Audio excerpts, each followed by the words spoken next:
Les damos un cordial saludo, una bienvenida a todos los oyentes y seguidores de esta su emisora y de sus redes sociales. Busco en ti donde estás nuestro programa. Continuando con nuestra programación habitual, vamos con nuestro segmento Espiritualidad y Riquezas. Este segmento es presentado por David Herrera. David, ¿cómo estás? Bienvenido. Don Jorge, muy bien, gracias a Dios. ¿Y usted cómo ha estado? Todo muy bien, todo muy bien y pues, la idea es que todo siga mejorando y tenemos que tener esa perspectiva realmente para este 2024. Genial, eso me alegra demasiado. Por acá todo supremamente bien, trabajando y bueno, muy contento de estar de nuevo acá con ustedes.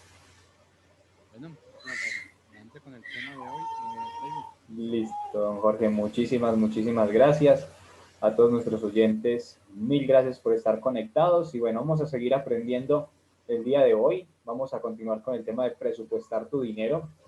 Es un tema que hemos venido trabajando hace días y vamos a hablar de varios, de dos, tres consejitos más que vamos a profundizar.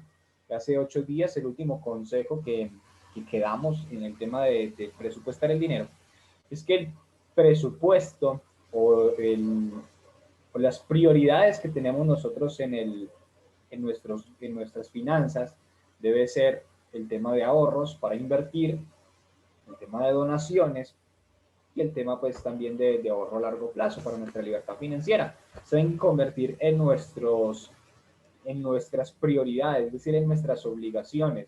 El consejo era que se tenía que sacar esa plata, ese porcentaje de dinero, como si fuera un gasto, como si tuviera que pagar el arrendo, como si tuviera que pagar el mercado, el transporte, los gastos que son necesarios.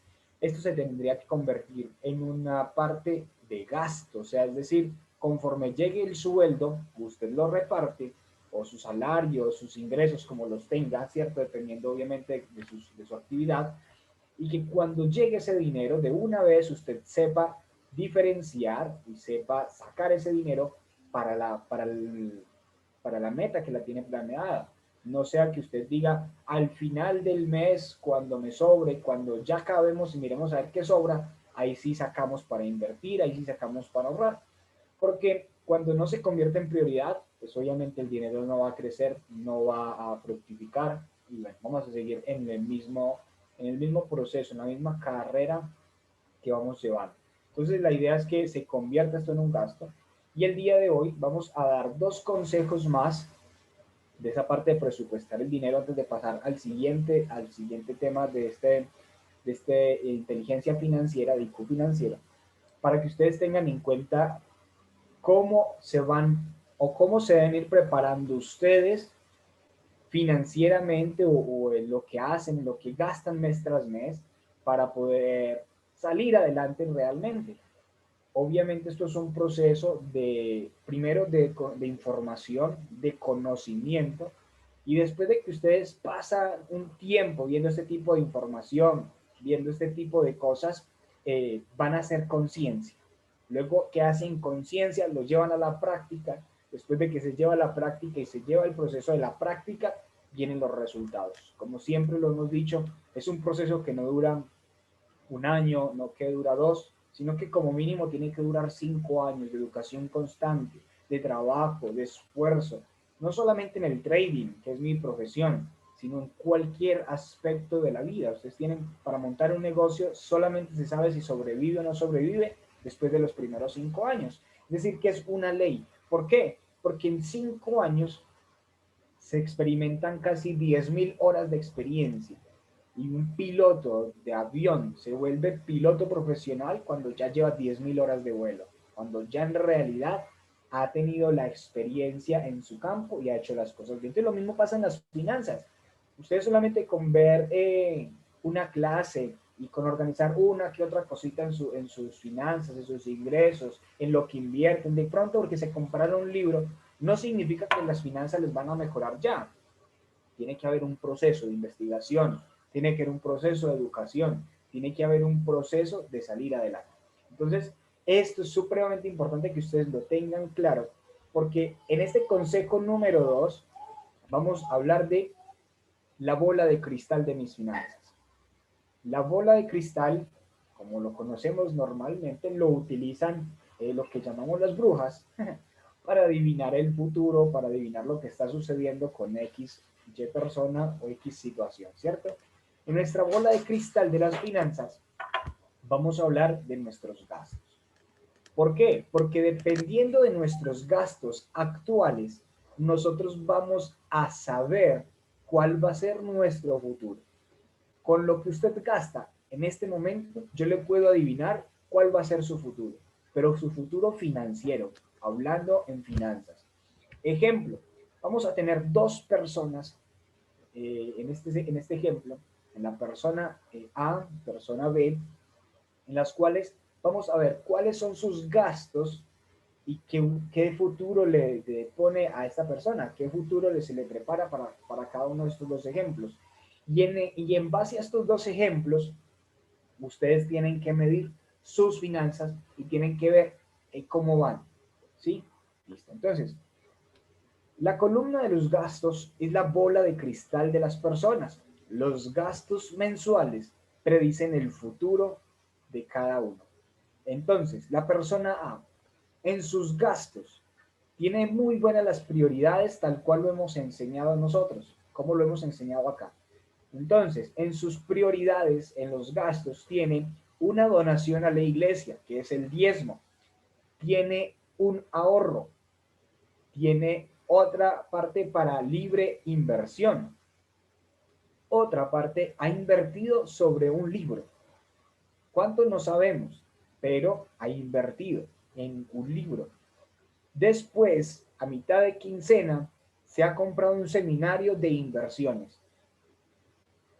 Después ha pagado su cuota del gimnasio, ha hecho otra obra de caridad y ha pagado un entrenador personal para crecer financieramente y personalmente. Después, obviamente, los gastos normales, los gastos el arrendo, el gasto del transporte, el gasto del mercado, en fin, son los gastos normales. Pero esta persona, aparte de esos gastos, ha logrado hacer otros gastos adicionales. Recuerden que son gastos, el ahorro, el libro, el seminario seminario de inversión, la donación y otra donación, la caridad, bueno, en fin. Esta es la persona bueno, la persona A. La persona B es una persona del común, es una persona que no le importa sino el trabajo que tiene, lo hace de una manera mediocre, sencillo, voy cumplo con lo que tengo que cumplir. Y sus gastos dicen lo siguiente: fin de semana, amigos, cerveza, el primer gasto. Vi unos zapatos en Facebook y me gustó y me los compré. ¡Wow! Compró también un televisor, fue a un partido de fútbol y compró más cervezas. Al salir, compró papas fritas y tomó cerveza. Y también el gasto del arrendo, el gasto del mercado, el gasto del transporte y los gastos básicos normales. Pregunta: ¿cuál es el futuro de la persona A y cuál es el futuro de la persona B? Es muy sencillo. La persona B, ustedes ya saben, por naturaleza va a continuar con sus mismos hábitos, no hábitos buenos, hábitos malos, hábitos en los cuales no se invierte en sí mismo, no invierte en educación, solo invierte en diversión y entretenimiento. No estoy diciendo que sea mala la diversión y entretenimiento, sino que hay que saber para qué se usa, qué entretenimiento y cómo se gasta en él. Y obviamente ha gastado muchísimo en cosas que se van, en cosas que no producen frutos. En cambio, la persona, o sea, esa persona B financieramente va a seguir igual, va a tener que trabajar constantemente. Si trabaja 8 o 10 horas diarias para poder ganarse su sueldo y seguir sobreviviendo, pues le va a tocar hacerlo por el resto de su vida, a no ser que se convierta en el tipo de persona A, una persona que invierte en su educación, que lee, que hace ejercicio, que crece personalmente, que hace donaciones a su iglesia. ¿Cuál es el futuro de la persona A? Pues presupuesta que va a tener una libertad financiera muy pronto. ¿Cuánto? No sabemos, pero va a ser más pronto que la persona ve. Por eso la columna de gastos, sus gastos mensuales, me van a decir a mí cuál es su futuro. Si su futuro es seguir trabajando o si su futuro me dice va con las inversiones que lleva, en algún momento se va a reemplazar el sueldo que tiene la empresa. Si esa persona en realidad se preocupa por conocer y ampliar su información en cualquier ámbito, en cualquier área en que se mueva, pero la educación es constante, porque obviamente entre usted más se especialice, más va a ganar. Ojo, no estoy hablando de la especialización de la universidad, porque eso es un negocio para las universidades. Estoy hablando de especializaciones en las cuales usted desarrolla habilidades y se vuelve mejor en ventas, se vuelve mejor en asesorías, se vuelve mejor en los mercados en los que domina, monta mejores locales, tiene tips de neuroventas, lo que sea, pero crece como persona. Entonces, eso va a permitir que sus resultados en un próximo futuro sean muchísimo mejor. Por eso es importantísimo ver cuáles son sus gastos. Es el dicho que más se encuentra es, mira que me tenía 50.000 pesitos que me sobraban y me los gasté y no sé en qué. Cuando usted no controla sus gastos, obviamente se les va a gastar en no saben qué. Muchas personas dicen, y en mi familia lo dice mucho, usted desbarató un billete de 50 y no lo vuelve a ver. Pues obviamente no lo vuelve a ver porque lo desbarató. O sea, es decir, compró cualquier bobadita, le devolvieron y ya con eso se le va. Y depende muchísimo de su mentalidad. Incluso antes de esta sesión, antes de esta emisora, acabo de ver un estado, y lo digo, de mentalidad de pobre, porque así estamos programados. Y quiero compartírselos porque, aunque es un poco, dice que charro, ¿cierto? Te da un mensaje importante. Dice, a uno pobre, no le puede sobrar dinero a fin de mes porque se acaba el gas, se daña la lavadora, se le despega un zapato o se daña el teléfono. Primero, ya dice que uno es pobre. En primera instancia, su mentalidad dice, yo ya soy pobre. Y como yo soy pobre, si me sobra un poco de dinero al fin de mes, algo tiene que pasar para yo gastarme ese dinero. Es decir, primero, mentalidad. Y segundo, ley de la atracción. Ya estoy atrayendo problemas a mi vida en vez de buscar cosas mejores. Solamente ese palabra, la persona lo pone como estado y dice, uy, sí, es verdad, se ríe, pero en realidad lo que está sucediendo es que está programando su mente para que a fin de mes algo pase y tenga que gastar lo poco que le sobra. Por eso la columna de gastos es algo tan esencial, tan sencillo, pero que si usted y yo no tenemos control sobre esto, vamos a seguir en lo mismo. Es que no, un dicho que siempre he escuchado en mi familia, especialmente a mis tías, dice, me voy a ir a vitrinear. Y ese vitrinear es que me antojé de unos aritos, me antojé de un zapato, de una blusa, me antojé de un jean, en fin, lo que sea. Como estábamos caminando, nos dio sed, entonces nos fuimos y nos tomamos un algo. Y resulta que esa salida a vitrinear se convierte en un gasto que no genera crecimiento personal, no genera tampoco rendimiento sobre esa inversión. Y tercero, pues que obviamente genera desgaste físico. Entonces, ¿en qué gasta su plata? ¿En qué gasta su plata? Y en esa columna de, digamos, de esa bola de cristal, también voy a tener que entrar a ver en qué gasta su tiempo. Esto hace parte, todo eso hace parte de un buen presupuesto, de cómo presupuesta sus gastos y obviamente en qué utiliza muy bien su tiempo. Y pasa mucho no, si viera que me estoy viendo una serie de Pablo Escobar, pero maravillosa ese tipo, qué mentalidad tan increíble. Pregunta, ¿qué enseñanza les deja? Segundo, ¿en qué les sirve económicamente o crecimiento personal? Y tercero, ¿qué rentabilidad le va a dar esa información a usted?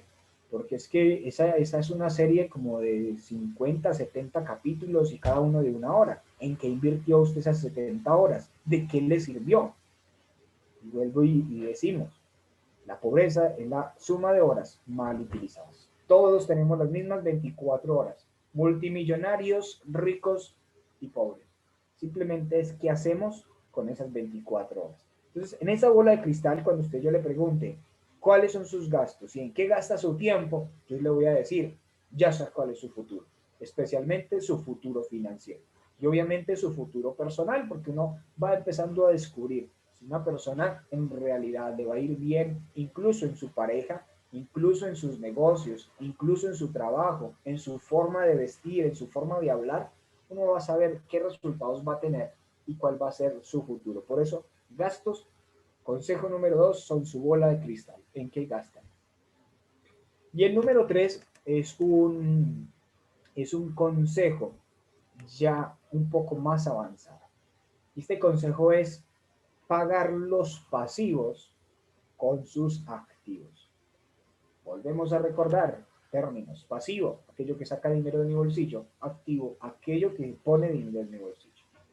Robert Kiyosaki, desde el primer libro que leí de él, Padre Rico, Padre Pobre, incluso en este libro, IQ Financiero, que siempre vamos a tener de base hasta que no cambiemos de tema, habla de algo y es que cuando él quería comprarse un carro, un Ferrari, lo que él se preguntó fue, ¿cuánto dinero tengo? No se preguntó, ¿cuánto dinero tengo para comprarme el carro? No, él se preguntó, ¿qué activo puedo comprar que me genere una ganancia, que me pague mi cuota mensual del carro? Entonces, en ese tiempo, él tenía una plata ahorrada, y quería comprarse su Ferrari. ¿Qué hizo? Fue y compró unas bodegas que pudo rentar. Cuando les llegaba el arriendo, ese arriendo daba para pagar lo que le hacía falta del pago de la bodega, más la cuota del carro. Activo, la bodega que le ponía dinero en su bolsillo. Pasivo, el carro. Y activo, pagaba el pasivo. Por ejemplo, mi moto, y yo lo hice.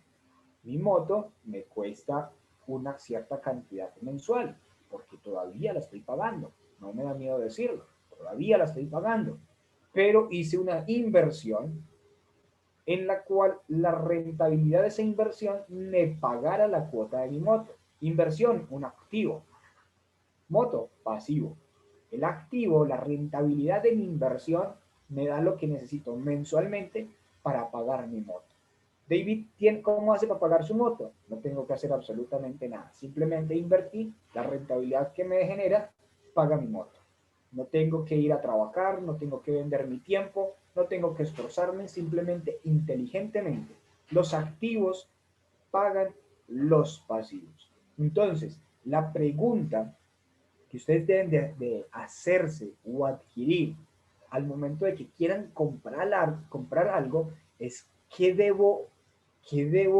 activo debo comprar, qué activo puedo adquirir para poder que me paguen mis pasivos. Y eso es de manera inteligente, porque la mayoría de las personas están acostumbradas a que cuando reciben dinero de su trabajo, de su empleo o de su negocio, hacen es comprar o endeudarse y tienen que desgastarse más físicamente en su negocio, en su trabajo, para poder pagar la deuda. ¿Sí? Entonces, esto no es inteligente. Es un consejo bastante práctico.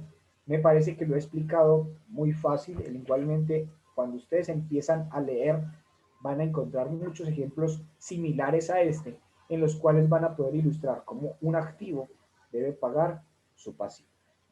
Y la manera de darse el lujo, de darse cualquier lujo, es haciendo crecer su columna de activos. Es muy fácil. Entre más yo lujos quiera tener, obviamente tengo que esforzarme en hacer crecer mis activos o en hacer crecer mis ingresos, ¿sí? Para poder yo adquirir el lujo que deseo. Entonces, esto es algo muy importante. Cuando quieran comprar algo, cuando se sientan impulsados, cuando se sientan emocionados porque salió el PlayStation 5, porque salió ahora el PlayStation 5 de las mujeres, es esa freidora sin aceite o esa freidora inteligente y tiene una cantidad de cosas, hasta Wi-Fi de tener eso. Cuando se sientan emocionados para comprar cosas, miren primero qué activos le están generando capital para pagar sus deudas, para pagar los lujos que quieran tener. Y esta es una de las formas, este es uno de los consejos básicos para que ustedes no entren en déficit financiero, como lo hablamos hace 8 días, y para que sus finanzas sean sanas y empiecen a crecer. Porque una vez usted paga su deuda, el activo le va a seguir generando ingresos y ustedes no se van a tener que preocupar de qué voy a hacer, cómo voy a pagar mis cuentas y que se les explote la cabeza. Entonces, esos son 3 consejos en total y vamos a dar un cuarto ahorita, que lo acabo de encontrar también. Dice, gasta para enriquecerte. David, ¿cómo así que gaste para enriquecerse si un gasto me empobrece?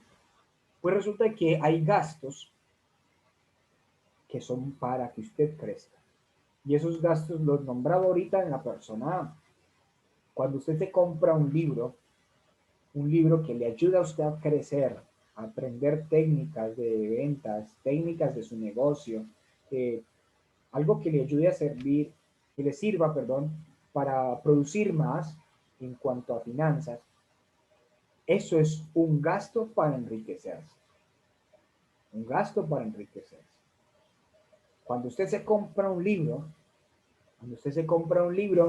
usted va a adquirir conocimiento que le permite crecer. Cuando usted paga un seminario de inversión, en estos días hice la adquisición de un seminario para, para meditar, para aprender el tema de la meditación, para crecer en el ámbito espiritual. Ahí hice un gasto para enriquecerme, para mi crecimiento personal. Y obviamente vuelvo y traigo a colación un dicho y que es muy común en redes sociales para el tema de finanzas es cuanto más dinero inviertas en tu mente más dinero va a poner en tus bolsillos. Cuando usted se vuelve más inteligente, genera soluciones rápidas a sus problemas financieros, los cuales van a generar más capital y más dinero para su vida. Entonces, hay que hacer gastos para enriquecernos. Gastos para enriquecernos. Y aquí vamos a hablar de un tema que se llama deuda buena y deuda mala. Deuda buena es aquella deuda que tienen que pagar los otros. Y deuda mala es la deuda que tengo que pagar yo. Ejemplo, deuda buena. Y lo pone el ejemplo en los bienes raíces, que es un ejemplo que obviamente no vale para todo el mundo, porque no todo el mundo tiene la capacidad de comprar bienes raíces. Pero el autor dice que sacó unos apartamentos, porque él es empresario en los bienes raíces de Estados Unidos, sacó unos apartamentos fiados con el banco, sacó una deuda con el banco para comprar apartamentos y con la renta de los apartamentos pagaba la deuda del banco. Y al final le quedaba un dinero extra libre y se le iba librando con el paso del tiempo el valor de la propiedad. Algo muy claro, muy básico. Deuda buena, una deuda que no le toca pagar a usted, sino que le pagan los demás. ¿Quiénes la pagaron? La pagaron los que rentaron los apartamentos, la pagaron los que hicieron los alquileres. Él simplemente se tuvo que preocupar por hacer la gestión. Deuda mala es aquella deuda que le toca pagar a usted. Es esa deuda que usted tiene que trabajar para pagar. Una deuda que es muy común es pagar las vacaciones a un año. Entonces, saque las vacaciones ahora y venga y pague después de sus vacaciones. Entonces usted va y disfruta 8 días, máximo 15, creo que 8 es suficiente, no alcanza para más, y tiene que venir a trabajar todo un año, sacar de su sueldo para poder pagar esas vacaciones que se dio hace un año. Eso es deuda mala, porque es una deuda que le permitió disfrutar a usted, pero no disfrutó con su dinero, sino que tuvo que venir a pagar con intereses, o sea, más de lo que valía para poder salir a flote. Entonces, eso es una deuda mala. Una deuda mala, comprar ropa con tarjetas de crédito o a crédito, porque hay almacenes que les dan el crédito. Una deuda mala mía, una moto, comprar la moto de crédito, que fue que yo lo logré pasar esa deuda con un activo, pero eso era una deuda mala, porque yo tenía que trabajar y todos los días a la funeraria donde trabajaba para poder que me pagaran y ahí sí yo ir a pagar la deuda de la foto. Entonces, es una gran diferencia. Deuda buena, pedir préstamo en un banco, pedir préstamo en un banco, hacer inversión y que la inversión le pague la cuota del banco y le libere el capital. Eso es deuda buena. Eso es deuda buena. Esta información vale oro. Esta información vale plata. El que la sepa aprovechar va a ser muchísimo más fructífera sus finanzas.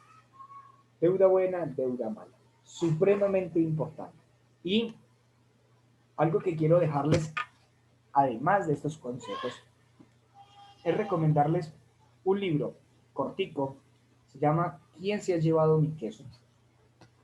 Y habla especialmente cómo adaptarnos en un mundo de constante cambio. Cuando ustedes y yo tenemos una vida como la llevamos actualmente, que hemos vivido 20, 30 años o un poco más, haciendo siempre lo mismo, y yo vengo y les propongo a ustedes cosas diferentes, ustedes tienen que aceptar el cambio. Muchas personas les da miedo cambiar, muchas personas les da miedo atravesar nuevos retos, ponerse nuevas metas, trazar nuevas cosas para su vida. Y esto lo que hace es que nos estanquemos, que no avancemos.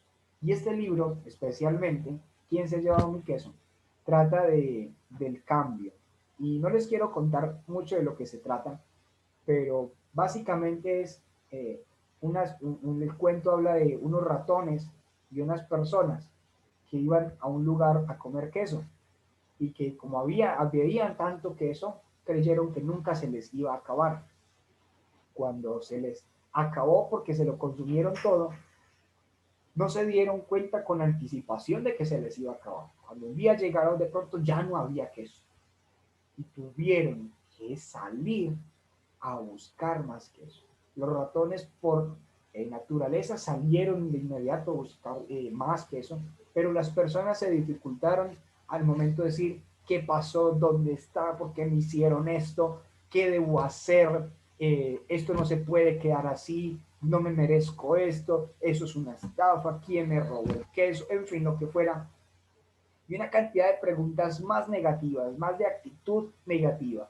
Y lo que les permitió esto fue que se estancaran y no pudieran salir a buscar queso de nuevo. O sea, no pudieran salir a buscar nuevas oportunidades. Entonces, al quedarse estancados en donde estaba el supuesto queso, que ya no estaba, obviamente se frustraron, les dio hambre, se debilitaron y ya después del desespero, uno salió a buscar el queso, el otro se quedó ahí y falleció. ¿Cómo nos adaptamos nosotros al cambio? Y es algo que sucede en todo momento. La cuarentena, por ejemplo, avanzó el cambio total con las redes sociales, con el Internet. Hoy el que no tenga Internet ni siquiera se va a poder graduar, porque la mayoría de las universidades son virtuales, las clases de los colegios son virtuales. Un golpe, un cambio de totazo. Si usted no se sabe adaptar a los cambios en su empresa, en su hogar, con su familia, con sus negocios, con sus inversiones, usted va a afrontar situaciones difíciles. Porque nada hay que oxigene más la mente y dé mejores soluciones que leer. Y por eso le requería recomendar esto. Me lo leí en 2 horas, 1 hora. Muy bueno, muy práctico, para que ustedes empiecen a aceptar el cambio, a transformarse, a buscar nuevas oportunidades. Si no funciona una, vamos a arrancar de nuevo. Si perdimos, arranquemos de nuevo. Pero no se frustren, no generen negatividad, no generen odio, rencor contra personas porque les hicieron el mal, porque les hicieron como le dijera yo, el cajón en la empresa, como se dice coloquialmente, sino que veamos lo positivo, la experiencia aprendida y simplemente dejar el miedo de ir a buscar. Una de las preguntas, porque este libro tiene unas preguntas, y la pregunta que más me fascina es, ¿qué harías si no tuvieses miedo? ¿Qué haría usted si no tuviera miedo hoy? Si no le diera miedo aprender, si no le diera miedo invertir, si no le diera miedo estudiar, si no le diera miedo ir a hablar con esa persona con la cual usted sabe que tiene que ir a hablar, si no le diera miedo afrontar ese cambio que tiene que afrontar, ¿qué haría usted si no tuviera miedo? Entonces, aparte de enseñar finanzas, yo quiero que ustedes sepan que se tienen que adaptar al cambio, porque como viven ahora, no van a lograr los resultados que quieren. Esto es de causa y efecto. Si lo que tengo hoy es el efecto de lo que he vivido en el pasado, mi presente y mi futuro tienen que ser diferentes y mejores para poder que el efecto que se genere en una visión de 2, 3 años sea el resultado de ese trabajo, causa y efecto. Vamos a causar una forma de vida diferente, un cambio, para que el efecto sea el resultado que nosotros queremos tener. Aceptar el cambio es una de las principales herramientas. Si usted se estanca, si usted no quiere avanzar, pues va a tener la vida que tiene hasta el momento y seguro va a retroceder. En el mercado, por ejemplo, hay muchas personas que inventan robots que para ganar en trading, robots para ganar plata, robots, en fin. Y resulta que el mercado está en constante cambio, cambia su algoritmo, a Instagram, Facebook cambian el algoritmo de funcionamiento, están en constante cambio. Y si usted no se adapta al cambio, no evoluciona, no avanza. El que no evoluciona, el que no cambia, el que no se transforma, desaparece. Así que familia, ha sido un placer compartir con ustedes esta reflexión del día de hoy, estas enseñanzas. Espero que las puedan practicar, que las puedan tomar apuntes, estudiarlas, leer, porque eso es lo único que les va a llevar al resultado verdadero. Feliz tarde para todos. Nos vemos en la próxima.